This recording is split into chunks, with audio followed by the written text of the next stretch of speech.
ये CCTV footage देखिए। केतन की हत्या के एक दिन पहले इसी कॉफी शॉप पर पूरी प्लानिंग रची गई थी। ये देखिए, सिया और चेतन उसका बॉयफ्रेंड दोनों बैठे हैं, दोनों बकायदा प्लानिंग कर रहे हैं। चेतन जो है मोबाइल फोन में सिया को दिखा रहा है कि ये देखो, ये वो पहाड़ वाली जगह, यहां ले जाकर उसे धक्का मारना है, और दोनों प्रॉपर उस वीडियो को देखकर प्लानिंग कर रहे हैं। बकायदा वो बहुत खुश नजर आ रही है, उसके चेहरे पर स्माइल देखिए। देखिए ये दोनों खड़े हुए और दोनों गले मिले। गले मिलने के बाद ये वापस गए। 1 घंटे तक इस कैफे में बैठे रहे और यहां बैठकर इन्होंने पूरी प्लानिंग रची। घर पर इसने झूठ बोला कि मैं केतन से मिलने जा रही हूं, लेकिन वो कॉफी शॉप में मिलने आई चेतन से। चेतन से बकायदा इस कॉफी शॉप में वो रेगुलर आती थी मिलने के लिए, और वो लोग साइड में बैठकर 1-1, 2-2 घंटे बात करते थे। एक बार शुरुआत से देखिए, ये देखिए यहां से इनकी एंट्री हुई, यहां से ये अंदर घुसे, इन्होंने यहां आगे जाकर ऑर्डर दिया। ऑर्डर देने के बाद ये गए और जो बैक साइड वाला एरिया था जहां से इन्होंने एंट्री ली थी, वहां जाकर ये बैठे और यहां इन्होंने कम से कम 40 से 45 मिनट यहां बातचीत की। यहां देखिए बकायदा चेतन जो है सिया का हाथ पकड़ रहा है, उसे कुछ समझाने की कोशिश कर रहा है। फिर अपना फोन निकालता है। फोन निकालने के बाद वो पूरी फुटेज दिखा रहा है जहां किले पर ये लोग कल जाने वाले, उसकी पूरी प्लानिंग हो रही है कि कैसे वहाँ जाना है, कैसे धक्का मारना है, कहाँ तुम्हें खड़ी रहना है, वो सब कुछ उसे दिखा रहा है और वो देख भी रही है। और बाकायदा वो खुश भी है। उससे मिलने के बाद उसके चेहरे पर आप हंसी देखिए, खुशी देखिए, खुश है।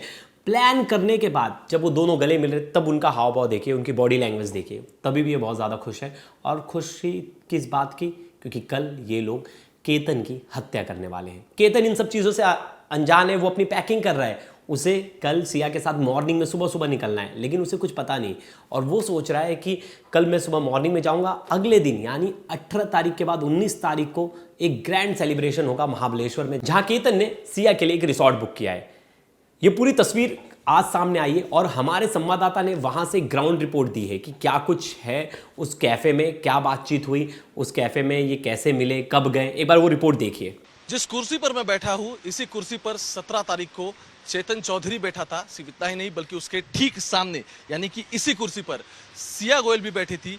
दोनों ने यही मिलकर पुणे के कुंडवा स्थित इस कैफे में प्लान किया, साजिश रची, और सिर्फ इतना ही नहीं बल्कि लोहगढ़ की तस्वीरें एक दूसरे को दिखाई। सिया की जो मोबाइल हिस्ट्री है उसमें अब साफ साफ दिखाई दे रहा है कि यूट्यूब पे जाके उसने लोहगढ़ का एक डॉक्यूमेंट्री उसे दिखाया था। यही बैठ के लगभग 1 घंटे दोनों में चर्चा हुई थी, और इस साजिश को किस तरीके से अंजाम देना है, एग्जैक्टली क्या करना है, इस सभी की प्लानिंग 1 घंटा यही बैठकर हुई थी। सिर्फ इतना ही नहीं बल्कि 31 को जब सिया केतन अग्रवाल के साथ लोहगढ़ जा आई थी, तभी उसने रेकी की थी, कुछ प्लान फाइनलाइज किया था, और वारदात को अंजाम देने से ठीक 1 दिन पहले यहीं 1 घंटे की बैठक हुई और दोनों के बीच कॉफी के सिप लेते हुए ये साजिश रची गई। सिया और चेतन ने 1 दिन पहले प्लानिंग रची, लेकिन इससे पहले से भी वो प्लान करते आ रहे थे। वो पहले बार बार सोच रहे थे कि कैसे मारे। वो एक बार 14 तारीख को जाती है, जब वो सक्सेस नहीं हो पाती, वो धक्का मारने की कोशिश करती है लेकिन वो गिरता नहीं है ठीक से, तब वो समझ जाती है कि मेरे अकेले की बस की बात नहीं है, तो इन दोनों को प्लान में शामिल होना पड़ेगा। बाकायदा फिर वो लोग रेडी हो जाते हैं कि हम दोनों साथ में इस प्लान को एग्जीक्यूट करेंगे, फंसेंगे भी तो दोनों साथ में फंसेंगे, तो कोई दिक्कत नहीं है। ऐसे में किसी को अफसोस नहीं होता अगर कोई एक बच जाता। बाकायदा इन्होंने पूरी प्लानिंग रची, घर वालों को इन्होंने अंधेरे में रखा। ये सिया जो है अपने घर पर बोलती थी कि केतन जिद करता है उस पहाड़ पर जाने के लिए, और केतन के घर वालों को लगता था कि सिया जिद करती, लेकिन एक्चुअल में तो सिया ही जिद कर रही थी बार बार। लेकिन फिर भी प्यार ऐसी चीज़ है कि केतन बहुत ज़्यादा प्यार करता था। देखिए कि बर्थडे से पहले कितना अच्छा सरप्राइज़ देने के लिए उसने प्रॉपर गाड़ियों के ऊपर फूल लगाया था। एक नया ट्रेंड चला था कि गाड़ियों के ऊपर फूल लगा के उस पर गाना लगाया जाता था तेरे लिए, और बहुत सोशल मीडिया पे वायरल था। मैंने भी ये वीडियोस देखी थी, और सोचिए वो ट्रेंड को फॉलो कर रहा था कि उसे हर वो छोटी मोटी चीज़ अच्छी लगे जो उसे खुश कर दे। अब इन सब चीज़ों के साथ वो सुबह सुबह निकल तो जाता है, लेकिन उसे पता नहीं होता कि यहाँ तो उसके पीछे पूरी प्लानिंग हो चुकी है उसके मर्डर की। अब इन सब के बीच वो अरेस्टिंग हो जाते हैं इनकी, ये जेल चले जाते हैं। जेल में जाने के बाद पहली बार चेतन के पिता है, मतलब आरोपी चेतन के पिता जाते हैं आरोपी से मिलने जेल में, और वो पुलिस लॉकअप में अपने पिता से कहता है कि पापा मैंने धक्का नहीं मारा। तो चेतन ने नहीं धक्का मारा तो किसने धक्का मारा? क्या सिया ने धक्का मारा? अगर सिया को अकेले ही धक्का मारना था तो उसने चेतन को वहाँ बुलाया क्यों? अब पहले जो प्यार के वादे कर रहे थे कि हम एक दूसरे का साथ नहीं छोड़ेंगे, आज जेल में जाते ही दोनों ने अपना बयान पलट लिया। सिया बोल रही है चेतन ने धक्का मारा, चेतन बोल रहा है सिया ने धक्का मारा। शुरुआत में जब इन्हें लगा कि ये धक्के वाली स्टोरी हर कोई मान लेगा तो हम आराम से अपना जीवन व्यतीत करेंगे, आगे हम आराम से अपनी लाइफ को काट लेंगे, लेकिन इन्हें नहीं पता था कि ये फंस जाएंगे, और फंसने के बाद इनका जब चेहरा लोगों के सामने आएगा तब ये जिन दोनों प्यार मोहब्बत की बात करें आज एक दूसरे के ऊपर आरोप लगा रहे हैं कि मैंने धक्का नहीं मारा, उसने धक्का नहीं मारा, इसने धक्का मारा। बाकायदा चेतन के आस पड़ोस के लोग और चेतन के चाचा कह रहे हैं कि चेतन ऐसे स्वभाव का व्यक्ति ही नहीं था, वो किसी से लड़ाई झगड़ा नहीं करता था, कभी उसकी कोई लोकल में कंप्लेंट नहीं थी, कुछ भी नहीं था, वो शांत स्वभाव वाला लड़का, क्रिकेट खेलने में उसे ज़्यादा इंटरेस्ट था और वो अपना टाइम आधे से ज़्यादा बिजनेस में देता था। वही दूसरी तरफ सिया के बारे में भी कहा जा रहा था कि सिया भी लड़ाई झगड़ा नहीं करती, सिया का भी जो मतलब रोल है बताया जा रहा है कि सिया भी बहुत अपने आसपास में बहुत शांत स्वभाव की लड़की थी, शांत रहती थी।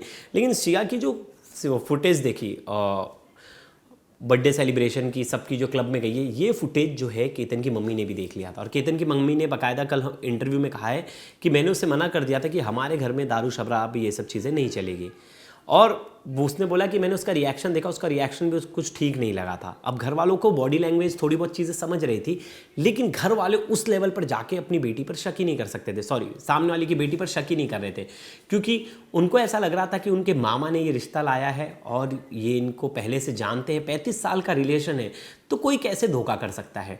और बाकायदा बार बार याद रखिएगा, केतन ने बार बार अपने पिता से पूछा कि पापा आप इस लड़की के बारे में जानते हो, आपने इसका बैकग्राउंड वेरिफिकेशन करवाया, और केतन के पापा ने भी अपने रिश्तेदार के भरोसे पर, मतलब उनके जो मामा है उनके भरोसे पर उन्होंने कह दिया कि हाँ बेटा मामा जानते हैं और मामा इसकी गारंटी ले रहे हैं।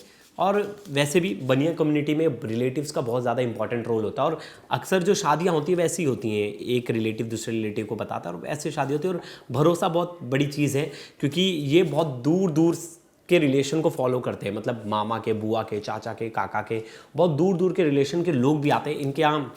आपने देखा होगा कि शादी में लोग भी बहुत ज़्यादा आते हैं। शादी बड़ी धूमधाम से होने वाली थी, 17 करोड़ का पैलेस बुक किया था, और बाकायदा इन लोग जाने वाले थे ये बर्थडे से पहले बाली के लिए निकल भी जाते हैं। लेकिन मैंने आपको पहली स्टोरी में भी बताया था ये सेम चीज़ की, बाली के लिए जाते हैं, वहाँ कैसे ये खेल करती है, इसके पास बैग होता है और उसमें से जाती है, केतन का पासपोर्ट फाड़ कर फ्लश कर देती है वॉशरूम में।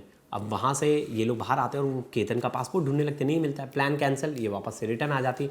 रिटर्न आने के बाद सबसे पहले ये वापस से अपने बॉयफ्रेंड चेतन को मिलती है, उसके साथ घूमती फिरती है, और फिर वापस से अपने घर आती है, और वो उसे इस बात की बहुत खुशी होती है कि वो बाली नहीं गई। लेकिन अब उसका बर्थडे आ रहा था और ऐसे में केतन बहुत ज़्यादा एक्साइटेड था, उसके लिए बहुत सारी चीज़ें प्लान कर रहा था। अब उसको मना कर पाना ये सिया के बस में नहीं था, और वो सब चीज़ें प्लानिंग कर रखा था। अब सिया सोच रही थी कि अब जो है पानी सर से ऊपर जा रहा है। पानी सर से ऊपर क्या मतलब, अब वो सोच नहीं रही थी कि ज़्यादा मुझे अटैचमेंट रखनी है केतन से, तो केतन को रास्ते से हटाओ।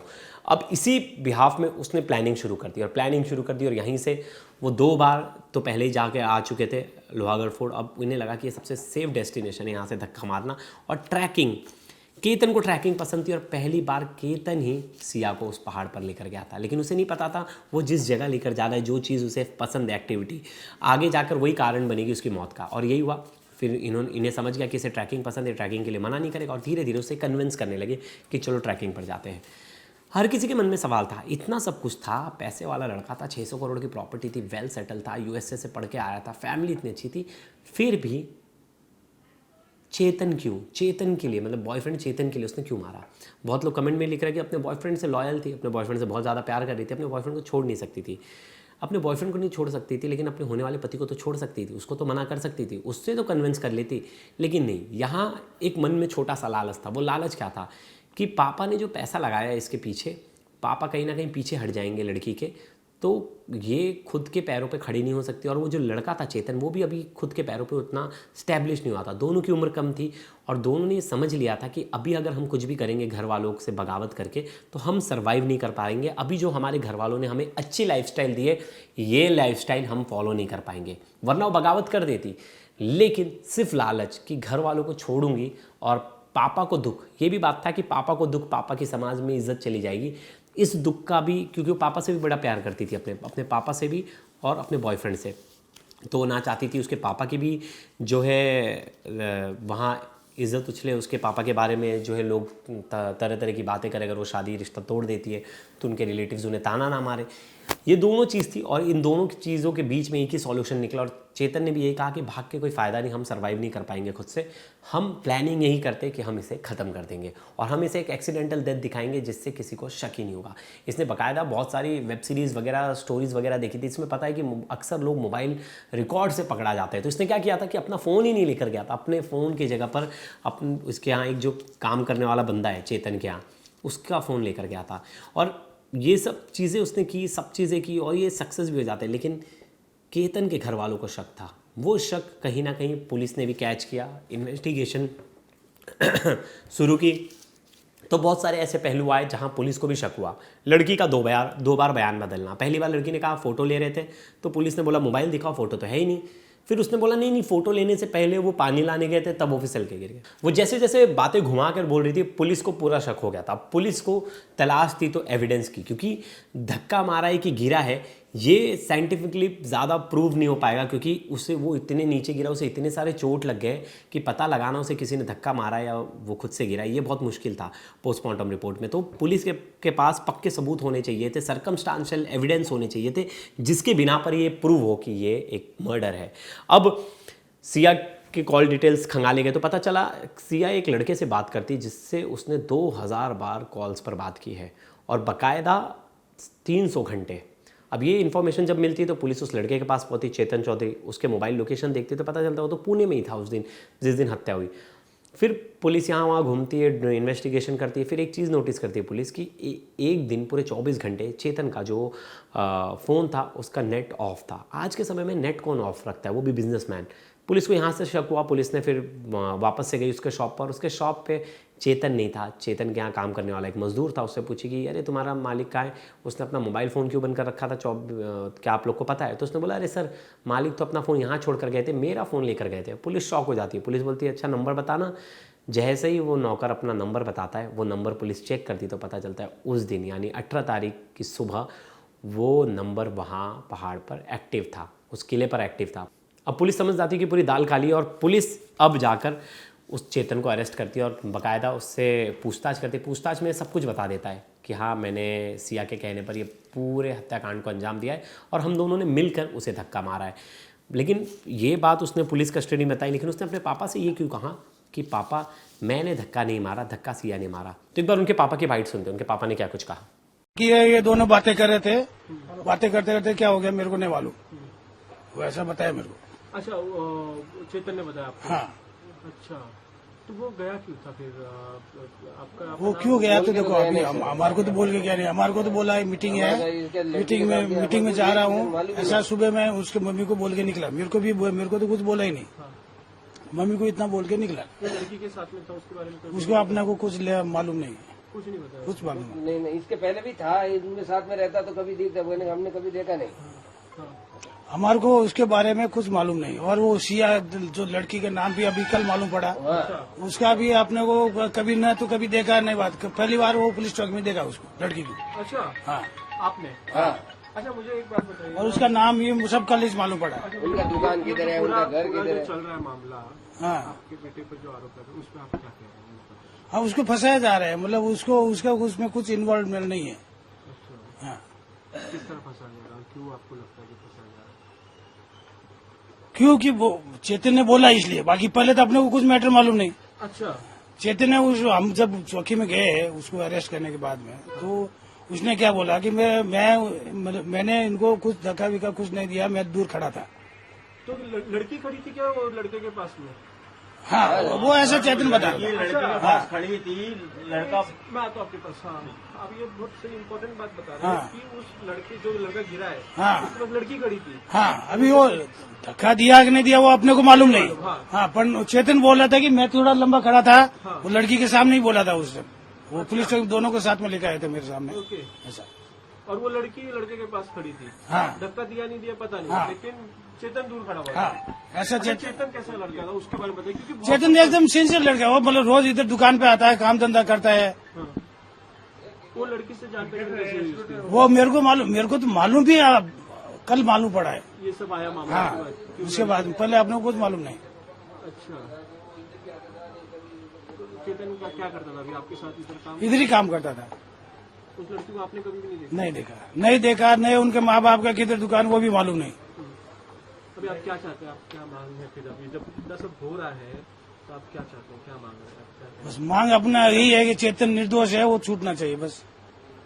आपको क्या लगता है अगर चेतन निर्दोष है तो वो लड़की फॉल्ट में है, क्योंकि 2 लोग तो थे वहाँ पर। वो लड़की फॉल्ट में है या नहीं ये हमारे को तो मालूम ही नहीं इस केस के बारे में। हमारे को मालूम कब पड़ा, जब पुलिस चौकी में गए जब। अच्छा। उसके पहले अपने को मालूम ही नहीं ना। जब रात को चेतन को घर से लेके गए, उस टाइम मैंने पुलिस को बहुत पूछने की कोशिश की, उन्होंने हमारे को बताया ना कि ये मैटर है करके। मैं रात को भी चौकी में जाके आया 2 बजे 2:30 बजे, तो उन्होंने बताया नहीं, बोले सुबह में आ जाओ 10 साढ़े 10 बजे आपको बताते हैं। तो हम फिर सुबह में मैं और मेरा एक दोस्त और मेरी लड़की गई साथ में। फिर उन्होंने मेरे को एकांत में लेके हमारे को धीरे से बताया कि मर्डर केस है। तो बोला मर्डर केस, बोला हमारा लड़का तो ऐसा कर नहीं सकता। अच्छा, जिस दिन गया था उस दिन चेतन ने घर पे कुछ बोला था कि मैं कहाँ जा रहा हूँ, क्या कर रहा हूँ? हमारे को कुछ, मेरे को तो कुछ, मेरे तो बात ही नहीं हुई उस दिन। घर पे किसी को बताया था? हाँ, घर पे उसके मम्मी को जरूर बता के गया था कि मैं एक मीटिंग में जा रहा हूँ, बिजनेस के सिलसिले में मीटिंग में जा रहा हूँ, मैं 2-3 बजे तक आ जाऊंगा वापस, अच्छा। ऐसा बोल के गया बस। चेतन को पुलिस कब आई थी लेने के लिए घर पे? पुलिस ने क्या बोला? सोमवार के रात को 11:30 बजे। तो पुलिस ने क्या बोला आप लोगों को? कुछ बताया ना पुलिस वाले ने जब उसको लेके गई तब? हमारे को बोला कि कुछ नहीं, फ्रॉड का केस है, 2 घंटे में आपको बच्चे को छोड़ देंगे, हाँ, ऐसा। ये बोल के लेके हाँ, गई। मतलब इसके आगे कोई तो भी दूसरा इन्वॉल्व है, मतलब इसका हाथ नहीं है, फिर भी वो पूछताछ के लिए लेके जा रहे हैं, ऐसा बोल के लेके गए घर से। आपने सुना, ये उनके पापा थे चेतन के, और बाकायदा चेतन के जो चाचा है वो भी कह रहे हैं कि चेतन हमारा ऐसा कुछ कर ही नहीं सकता। एक बार चेतन के चाचा को भी सुनते हैं। मैं उदाराम चौधरी, हाँ, चेतन के काका। हाँ, हाँ, बोलिए आप पहले बोलिए। चेतन इस मामले में एकदम निर्दोष है। ये मीडिया के ऊपर जो बड़ा चढ़ा के दिखाया जा रहा है, इंस्टाग्राम के ऊपर वन साइड दिखा रहे हैं, चेतन उसमें इन्वॉल्व नहीं है। चेतन एक स्पोर्ट्समैन और एकदम सीधा बंदा है। इधर मार्केट में कभी आज तक किसी का कोई कंप्लेंट नहीं, कुछ नहीं, कोई मारकूट कोई भी नहीं आ रहा। और इधर रोज आता था बिजनेस के लिए, टाइम टू टाइम जाता था, आता था। और उनका क्या संबंध था, वो कुछ जो भी है वो हमारे को कुछ 1% भी हमारे को मालूम नहीं था। हमारे परिवार वालों को कुछ मालूम ही नहीं है कि चेतन क्या उस लड़की के साथ है, हमारे को कोई मालूम नहीं था। अभी लड़की वो चेतन को अभी जानबूझ के प्रेशर देके जो भी है उनको फंसा रही है। अच्छा, लड़की? हाँ, तो आगे उसमें चेतन का कोई रोल नहीं है। चेतन एकदम निर्दोष है। नहीं, वो तो पुलिस और जो बाकी लोग बता रहे हैं कि उसने तो धक्का दिया जाता है। किसने दिया? देखा है धक्का देखा हुआ सर? किसने? आपने इंस्टाग्राम दिया बोल रहे हैं। हाँ, धक्का दिया। और उधर का ऊपर का कुछ सीन है, वो जाते रहे रास्ते में, उनका फोटो दिख रहा है। वो कौन सा 14 तारीख का है, 18 तारीख का है? इंस्टाग्राम के ऊपर तो आज का मैंने एडिट करके भी कुछ दिखाया जाता है। तो उनके परिवार वालों ने जो आरोप लगाया है उसको आप लोग क्या? परिवार वालों ने लड़की के ऊपर लगाया यार अपना। हाँ, हमारा उधर चेतन हमारा लड़का कोई उसमें कुछ का कोई बिल्कुल निर्दोष है। क्या करता था? हमारे को 1 मिनट मिलने का भी मौका मिला, उन्होंने बताया रोते हुए कि उसमें मेरे को फंसाया जा रहा है। अच्छा, चेतन ने बोला आपको? हाँ, क्या बोला?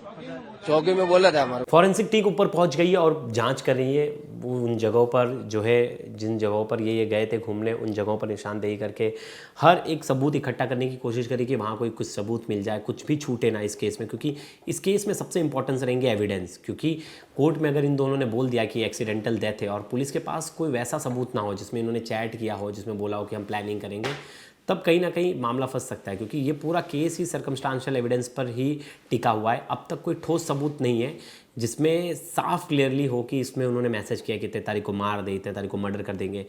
तो अब उन सबूतों की तलाश है पुलिस को, और पुलिस उन सबूतों को ढूंढ रही है। और मुझे लग रहा है पुलिस इसमें अच्छा इन्वेस्टिगेशन कर रही है, बहुत फास्ट इन्वेस्टिगेशन कर रही है। और इस केस को पुलिस जल्दी बंद कर देगी और बाकायदा इसमें चार्जशीट भी जल्दी फाइल होगी। और फास्ट ट्रैक पर इस केस को चलाना चाहिए, क्योंकि घर वालों की माने कि इन्हें फांसी हो। और वहीं दूसरी तरफ सिया के घर वालों की तरफ से अभी तक कोई बयान नहीं आया। सिया के घर वालों को कुछ भी पता नहीं है। सिया के पिता जो है वो बीमार हो गए और वो हॉस्पिटल में एडमिट है। तो ऐसे में आने वाले समय में देखना होगा कि सिया के घर वाले इस पर अपना क्या रुख रखते हैं, वो क्या कुछ बताते हैं। वहीं दूसरी तरफ मुस्कान केस की हर कोई चर्चा कर रहा है और हर कोई कह रहा है कि मुस्कान और सोनम रघुवंशी का केस देख लो। सोनम रघुवंशी अब बेल पर बाहर है आराम से, और हमारे जुडिशरी में कम से कम उन्हें 2-3 साल तो जेल में रहती, लेकिन अभी ट्रायल चल रहा है और ट्रायल पर बाहर है। लेकिन देखिए, अब कोर्ट केस है, कोर्ट के मामलों में टिप्पणी नहीं करनी चाहिए, क्योंकि कोर्ट अपने हिसाब से और उन्हें जो तथ्य दिखते हैं उनके बिहाफ पर वो जो है फैसले लेते हैं, ना कि इमोशनल वैल्यू पर जाके वो फैसले लेते हैं। तो दोस्तों, इस पूरी खबर पर आपकी क्या राय ज़रूर बताइएगा, ढेर सारे कमेंट्स कीजिएगा। तब तक के लिए धन्यवाद।